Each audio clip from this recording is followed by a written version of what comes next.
Ce soir à Kinshasa, c'est l'heure du grand départ. Pacific KHA se prépare à partir à plus de 1000 km de la capitale et il ne fait pas le voyage à vide. Prends les deux bagages, tu mets dans la voiture. Ça par exemple, c'est du riz parfumé. Il y a quelques récipients pour les sauces, hein, mayonnaise, ketchup, moutarde.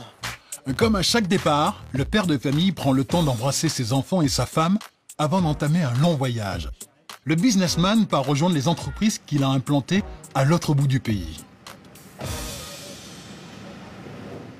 Direction Bunia, au nord-ouest de la RDC. Une ville de 300 000 habitants en plein développement sur laquelle il a tout misé. À quelques kilomètres de l'aéroport, Pacific a bâti 2 lodges il y a 1 an et demi. Un hôtel haut de gamme qui propose des services jusque-là inexistants à Bunia. Aristote, tu peux venir m'aider à décharger les valises, s'il te plaît? À l'intérieur, une dizaine de chambres, un bar ou encore un restaurant. En cuisine, Pacific s'assure que la marchandise qu'il a ramenée est bien inventoriée. Quand on t'emmène le colis comme ça, tu jettes un coup d'œil. Il faudra réceptionner le tout et comparer avec le packing list qui vient de Kinshasa. Il était prévu qu'on vous emmène 10 cartons de poulet, ce qui fait 100 pièces. Et une fois par semaine, on fera le même exercice. Avec cet hôtel, Pacific vise surtout la clientèle d'expatriés, les salariés des multinationales ou encore les représentants des ONG. Alors, quand il innove sur les menus, c'est en pensant au goût des Occidentaux. Ça, c'est une expérience qu'on va tenter.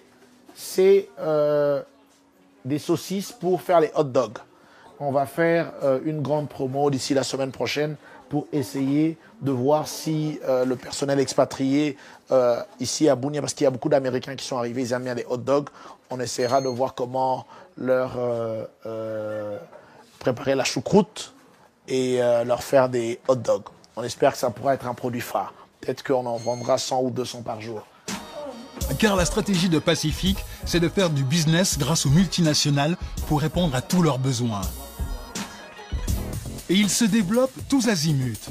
Là où elles s'installent, ils créent des hôtels, des garages et même des restaurants. Des établissements haut de gamme où il accueille les salariés d'entreprises étrangères. Patrick vient d'arriver pour le compte de Orange. De l'autre côté, c'est Oxfam. Là, il y a la Robank. Pour satisfaire cette clientèle exigeante, Pacific doit respecter les standards internationaux. Même chose côté hôtel. Dans ces lodges, les chambres doivent être impeccables. Marie Moukeba est la gouvernante du lodge. Tous les jours, après le passage des femmes de ménage, elle fait le tour de chaque pièce. Je vérifie les draps si c'est propre, si on a changé des draps. Quand je vois tout ça, c'est OK, je ferme et puis je sors. À l'intérieur, l'équipement et le mobilier sont modernes. Une grande première dans la région.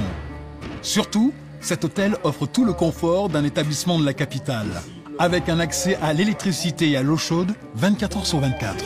La différence avec beaucoup d'autres hôtels, du moins des clients qui nous viennent, disent toujours merci pour le fait qu'ils n'ont jamais vécu une nuit sans avoir l'électricité ou encore de l'eau. Et l'eau arrive avec la pression. Donc, ils ont de l'eau chaude dans leur chambre à tout moment.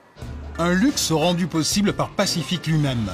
C'est lui qui a construit le réseau d'eau et d'électricité.